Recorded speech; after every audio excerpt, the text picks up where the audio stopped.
Hello and welcome to the Ultimate Florida Sports Show. I'm Chris Porter alongside my main man, Evan Closky. And Evan, I can't believe it. This is our last episode as we take a bit of a hiatus. Yeah, look, we have come a long way, right? Yes. But with the Super Bowl on Sunday, it felt like a good time for us to hit the pause button, regroup, and we'll figure things out before next football season. But in the meantime, since you won't see us in a while, we have some off-season ideas, and I'm going to talk about the Buccaneers first. When looking into the future, I would like to see Tampa Bay make a big swing on defense. Reports indicate Max Crosby is done with the Raiders. I think that would be a transformative piece for this Bucs team, though Jason Light is very hesitant to give up picks traditionally. But even if they don't get Max Crosby, maybe it's Nakobe Dean from the Eagles. Maybe it's the ageless Calais Campbell to shore up the interior of the defensive line. The draft is not going to be enough. The team needs some quick fixes on the defensive side of the football on top of the premium draft picks. At that point, I think they can alter the trajectory of this franchise. Also, fans are crossing fingers that Mike Evans isn't going anywhere. Chris, Mike Evans is a beloved member of our community. He's been a lifelong Buck. A report has seeped out there that he could be looking to dabble in the free agent market. I think it's a possibility, but considering how the last contract went in those negotiations, it feels like Mike would stay as long as the franchise continues to pour love into him and also prove to Mike that this is still a team that can be a Super Bowl contender. Without question, he's one of the most consistent wide receivers year in and year out. Be interesting to see how all of that plays out. The Jaguars have some big decisions to make this offseason with running back Travis Etienne and this guy Devin Lloyd. The Jaguars' new regime decided not to pick up the option last year on Lloyd's rookie contract. It was a prove-it year for the guy selected late in the first round of the 2022 NFL Draft. Lloyd did his thing in 2025, 74 tackles, 1.5 sacks, 5 interceptions, and he played in his first Pro Bowl games this week. Lloyd is projected to command a significant multi-year contract that could be worth more than $20 million per year, making his return to the Jags unlikely. I just want to be where God wants me to be. At the end of the day, that's where I want to be, and I'm waiting on that answer. Just get the body right, see what the future holds. I'm definitely gonna, take some trips and ultimately get back into my routine, get back stronger, faster, smarter.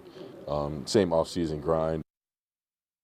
Also, salary cap issues will make it challenging for the Big Cats to sign Lloyd to an extension. The placing the franchise tag on him would also be quite pricey. Yeah, and that's always a tough part about drafting linebackers in the first round because you rarely exercise that fifth-year option. It's nothing against the player, but the fifth-year option for linebackers lumps him into the same pay grade as an elite edge rusher, and it's probably something that the powers that be should look at a little bit more. From Pop Warner Fields to the brightest stage of football, Demario Pop Douglas grew up a star at Mandarin, leading the Mustangs to their first and only football state championship in 2018. Drafted by the New England Patriots in the 6th round of the 2023 NFL Draft, Demario has become one of quarterback Drake May's favorite targets. Sunday will mark the biggest moment of his career, his first Super Bowl appearance, and he won't be alone. Lining up beside him, his longtime teammate and childhood friend Terrell Jennings. Demario and Terrell have pushed each other every step of the way. Together, they're hoping to help the Patriots bring home what would be an NFL record 7th Vince Lombardi trophy. Seeing his growth, and we took two different paths going through college, and it was a blessing to meet up in the same team in the NFL, and feel like that's what we needed. Push each other, give each other energy, and we know each other, so we know if somebody's slacking, man, I could push them to do better, and that was nice. I absolutely love that. It's good to hear how these two childhood friends have never lost the love for each other, and even with the success, they've remained close and very humble.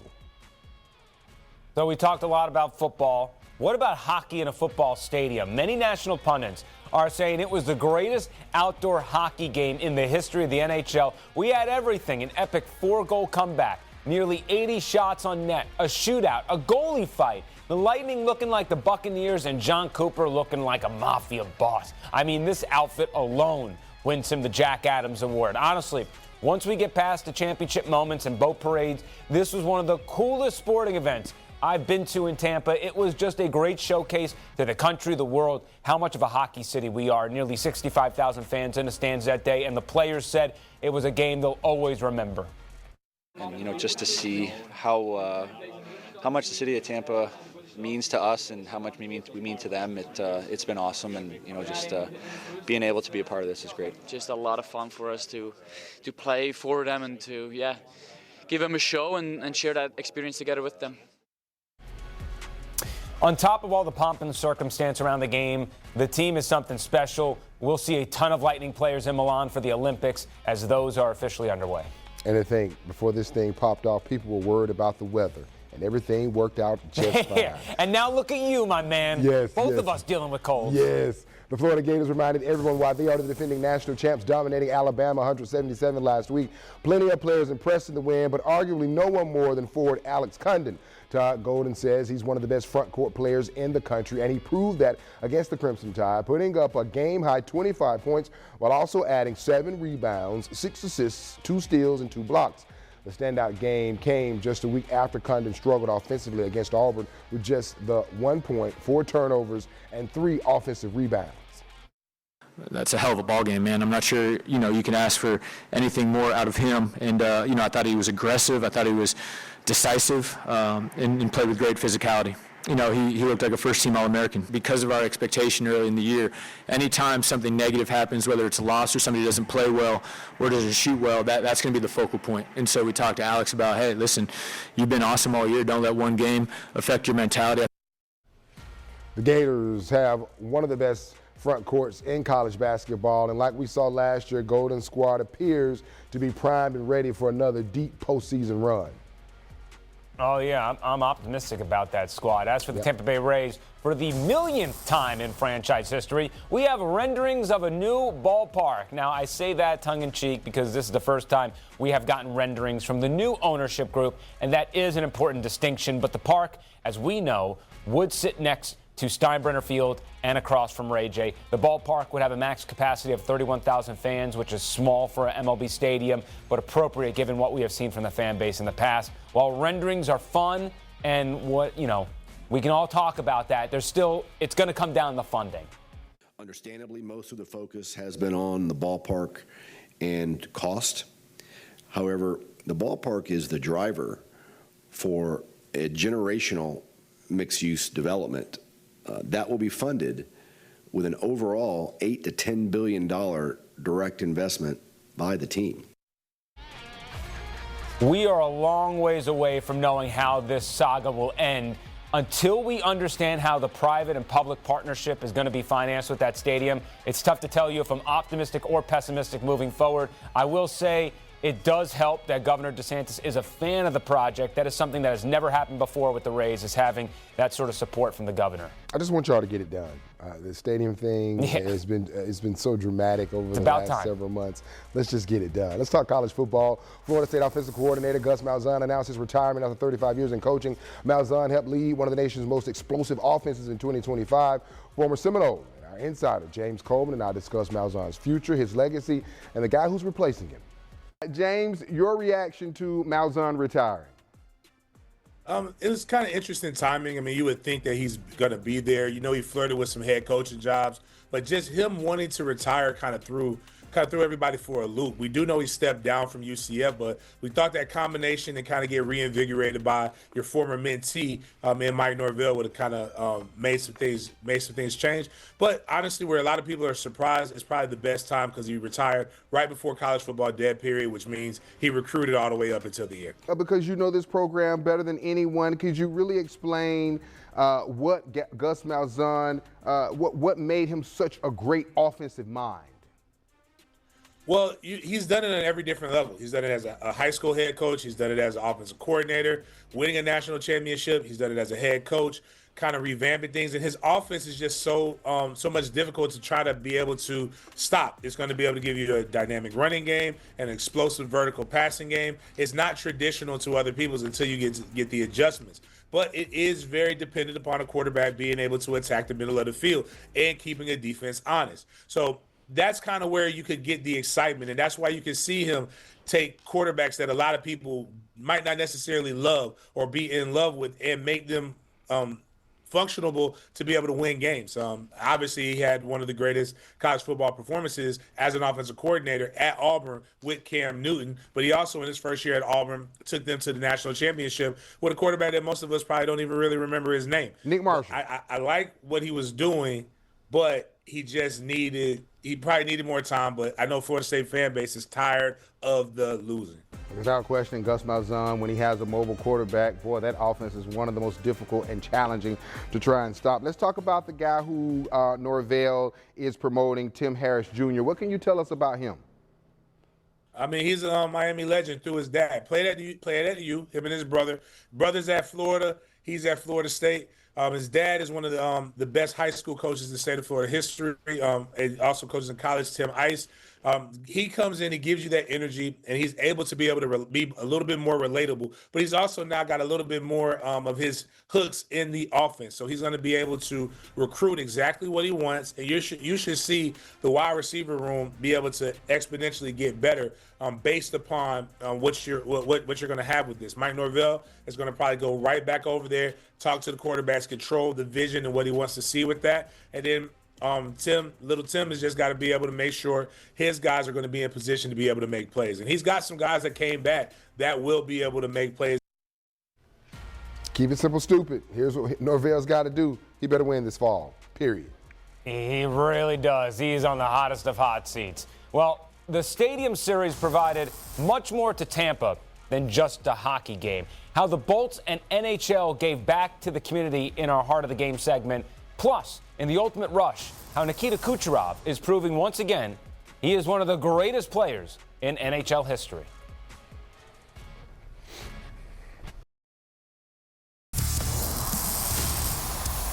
Time now for the ultimate rush. This is where we dig into some more topics affecting the Sunshine State and beyond.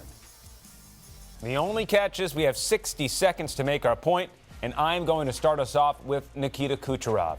Do not take this man for granted. I know it looks like he's playing the game like he's sleepwalking, but that only further explains how much of a demon this guy is on the ice. In the first 15 games of the year, he had 15 points. In the next 36 games, he was kissing 80 in that time period alone. After the Buffalo comeback victory, Kuch had 39 points in the year 2026 alone, which was 15 games total. That would have been the leading scorer on 4 different NHL teams. He is a big reason why the Lightning are the favorites to win the Eastern Conference this season, and he's also building a case for another Hart Trophy. He already has one on his trophy mantle, but let's just say that national media doesn't like Kuch too much. So for a myriad of reasons, he is going to be docked some votes on that alone. But maybe, just maybe, the national public is coming around because when they'll talk with players, they all rave about this guy. Alexander Ovechkin will always go down as the greatest goal scorer in NHL history. But will he be the best Russian player ever? When it's all said and done, I think Kuch might be number 1, and he will rewrite the Lightning record books in the process. Yeah, no doubt about it. Kuch is a baller. Yeah, very much so. Now to the heart of the game. This is where we go beyond the X's and O's and remind people why we fell in love with sports in the first place. With the Stadium Series coming to Ray J, the NHL and Lightning Foundation each donated $25,000 to adaptive hockey programs in the Tampa Bay area. Also, the Players Association donated $25,000 in hockey equipment for these programs. This is all part of the NHL Unites Legacy Project. The Lightning organization works with veterans and kids as young as 5 years old. The hope is to get as many hockey fans enjoying the game as possible. Adaptive hockey is extremely important to us at the league because we find that there's a lot of folks that don't even understand there are other avenues to get involved in the sport, to play the sport, to be fans of the sport. For us to be able to partner with the Tampa Bay Lightning and the NHLPA on this particular legacy project ahead of Stadium Series and cater towards the 6 disciplines of adaptive hockey in doing so is an extremely exciting opportunity for us. The inclusive nature of it all is a job well done, and as we've seen in Tampa and Fort Lauderdale and Miami, the sport is becoming more and more popular in the Sunshine State. No doubt about it, and we saw that with the outdoor hockey game that you guys had, how much you guys love hockey down there in Tampa. So which team are you putting your money on Super Bowl Sunday? Will it be the AFC champion Patriots or the NFC champion Seahawks? We weigh in the ultimate stakes next. This might sound strange, but I wasn't always a good dad. My kid needed to hear me say, I'm sorry. See what you got. Oh, you gonna back me down? So you gonna pose me? He knows I'm not perfect, but he knows I'm trying. That's why I choose to be a father first.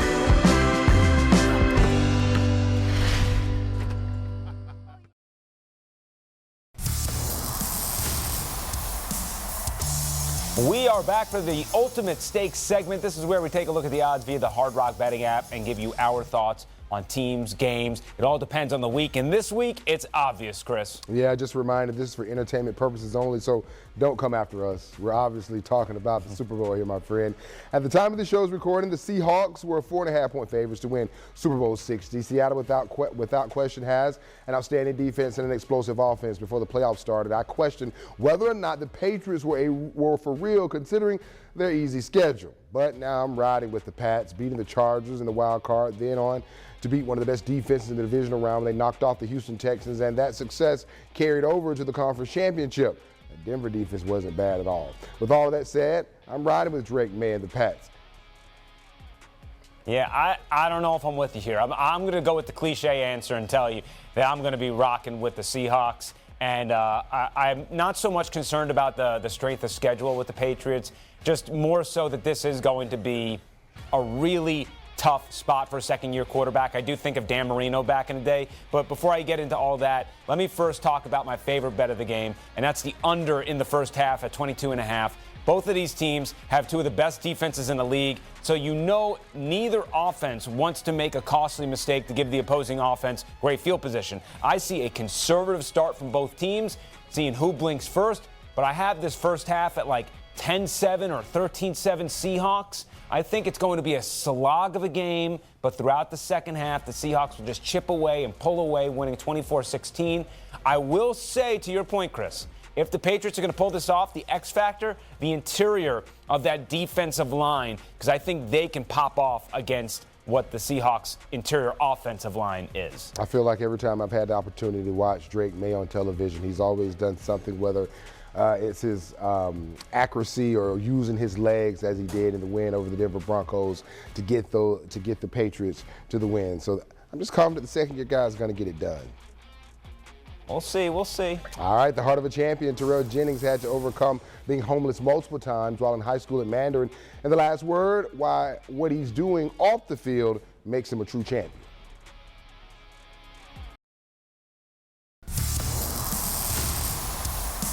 Time now for our last word. This is where we clear the paint and talk about a topic that has caught our attention. Chris, take it away. This Sunday, another Jacksonville native and New England Patriots player, running back Terrell Jennings, will get a shot, if healthy, to play on football's grandest stage. He's a man who still shakes his head when he says he's gone from Duval to the Super Bowl. But Terrell Jennings' real story did not start under stadium lights. It started in uncertainty. Jennings was homeless multiple times during high school, fighting through circumstances no kid should have to face. He told me those moments were painfully hard, but they taught him who he was. That adversity did not break him, it built him. Seeing the tears in his mom's eyes became his fuel. Football was not just a game, it was his path out. And even in his darkest moments, Jennings says he always believed there was a way forward. The story gets even better. Terrell Jennings has not forgotten where he came from. He's giving back to underprivileged kids who are in Jacksonville and up in New England, looking them in the eye and telling them, I was once in your shoes. That if he could fight his way out, so can they. That, my friends, is the heart of a champion. Man, that's an awesome message to leave us with, especially on our last show. Let me just talk quickly.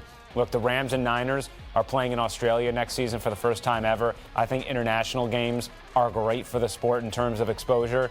Have we gone a little bit too far here? In an effort of global domination, we have NFL teams who made trips to different countries this past season and then played the following week. How is that fair? How is that doing right by the players? They also want to add an 18th game. They also want to continue playing on Thursday night, even though it is horrific for player health and safety. In Jacksonville, you kind of get this because you typically lose a home game at least once a year. Soon every team will play an international game once a season. I just think the players are seen as chess pieces a lot of the times, and there's no greater example than of this. I'm worried about their health. But, Chris, this was a great first season. I remember our mock shows, us talking about the conception of this idea, to be here, to get through one season. It has been fantastic working with you and a lot of fun. Same to you, my friend. I just hate on our last show until football season. I'm under the weather, but I appreciate you carrying the load for this show, my friend. Well, hopefully you'll be a lot healthier on the other side when we see you for next football season. Thank you so much for following us along all these weeks on the Ultimate Florida Sports Show. We will continue to have you covered. Him in Jacksonville, me in Tampa. Thank you so much. We will see you soon.